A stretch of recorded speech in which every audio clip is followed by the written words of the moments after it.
ஹாய்ங்க, welcome to my channel. நம்ம ஒரு சமையல் தேனி. இன்றைக்கி கெடா வெட்டு ஸ்டைலில் மட்டன் கிரேவி எப்படி செய்கிறதுன்னு பார்க்கலாம்.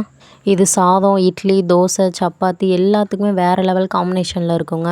மஸ்ட்டு ட்ரை பண்ணுங்கள். சின்ன வெங்காயம் கட் பண்ணி வச்சுருக்கேன். ஒரு தக்காளி எடுத்திருக்கேங்க. பேனை அடுப்பில் வச்சுட்டு எண்ணெய் ஹீட் ஆனதுக்கப்புறம் சீரகம், பட்டை, கிராம் எடுத்திருக்கேங்க. அது பொரிஞ்சதுக்கப்புறம் நம்ம கட் பண்ணி வச்சுருக்க வெங்காயத்தை அதில் ஆட் பண்ணிக்கலாம். இஞ்சி பூண்டு பேஸ்ட் 1 டீஸ்பூன் சேர்த்து அதோடையே சேர்த்து நல்லா வதக்கி விட்டுருங்க. நம்ம தக்காளி அரைச்சி வச்சுருக்கோம், அதையும் சேர்த்து நல்லா மிக்ஸ் பண்ணிடலாம். நல்லா இப்படி எண்ணெய் பிரிஞ்சு வர மாதிரி வதக்கி விட்டுருங்க. இப்போ நம்ம வேக வச்சு எடுத்துருக்க மட்டனை இதில் சேர்த்து நல்லா மிக்ஸ் பண்ணிடலாங்க. நம்ம வதக்குனதும் அந்த கறியும் நல்லா மிக்ஸ் ஆகிற மாதிரி நல்லா கிண்டி விட்டுருங்க. மசாலா சேர்த்துக்கலாம். காரத்துக்கேற்ப மிளகாப்பொடி கொஞ்சம் சேர்த்துக்கோங்க. மட்டன் மசாலா எடுத்திருக்கேன், அதையும் ஆட் பண்ணிக்கலாம். வீட்டு மிளகாத்தூள் 1 டீஸ்பூன் சேர்த்துருக்கேங்க. அதை நல்லா மிக்ஸ் பண்ணி விட்டுருங்க.